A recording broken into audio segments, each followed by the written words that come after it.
જંબુસર તાલુકાના દોધગાંવ અંબા દેવકુઈ ખાતે ભુવાજી દિનેશભાઈ ઠાકોર દ્વારા મહાકાળી માતાજી, સિકોતર માતાજી તથા મેલડી માતાજીનું ભવ્ય મંદિર બનાવવામાં આવેલ છે, જ્યાં છેલ્લા 4 વર્ષથી ભવ્ય ભંડારાનું આયોજન સાથે ધાર્મિક ઉત્સવોનું આયોજન કરવામાં આવે છે।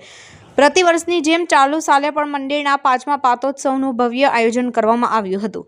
દિવસ દરમિયાન વિવિધ ધાર્મિક કાર્યક્રમો યોજાયા હતા। સવારથી જ વિઘ્ન બ્રાહ્મણો દ્વારા શાસ્ત્રોક્ત મંત્રોચ્ચાર સાથે યજ્ઞ પૂજા વિધિનો સમારંભ કરાયો હતો।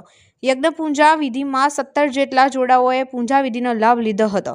સાંજે પૂર્ણાહુતિ પ્રસંગે ભુવાજી દિનેશભાઈ ઠાકોર, કુંજન ભુવાજી પરિવાર સહિત મોટી સંખ્યામાં હાજર રહી શ્રીફળ હોમવામાં આવ્યું હતું તથા મહાઆરતી અને મહાપ્રસાદનું સુંદર આયોજન કરવામાં આવ્યું હતું।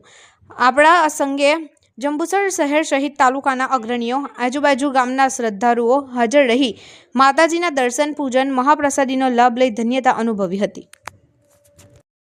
હરેશભાઈ દિનેશભાઈ ઠાકોર, ગામ દેવકુઈ, દોરગો નાકો। માતાજીનો ભંડારો રાખીએ છીએ અમે। ટાઈમ માતાજીનો સિકોતરમાં, મેળી માતા અને મહાકાળીમાં એમનું 5 વર્ષ પૂરું આજે તિથિ પૂરી થઈ કરી અમે દિનેશભાઈ રાજભાઈ ઠાકોર।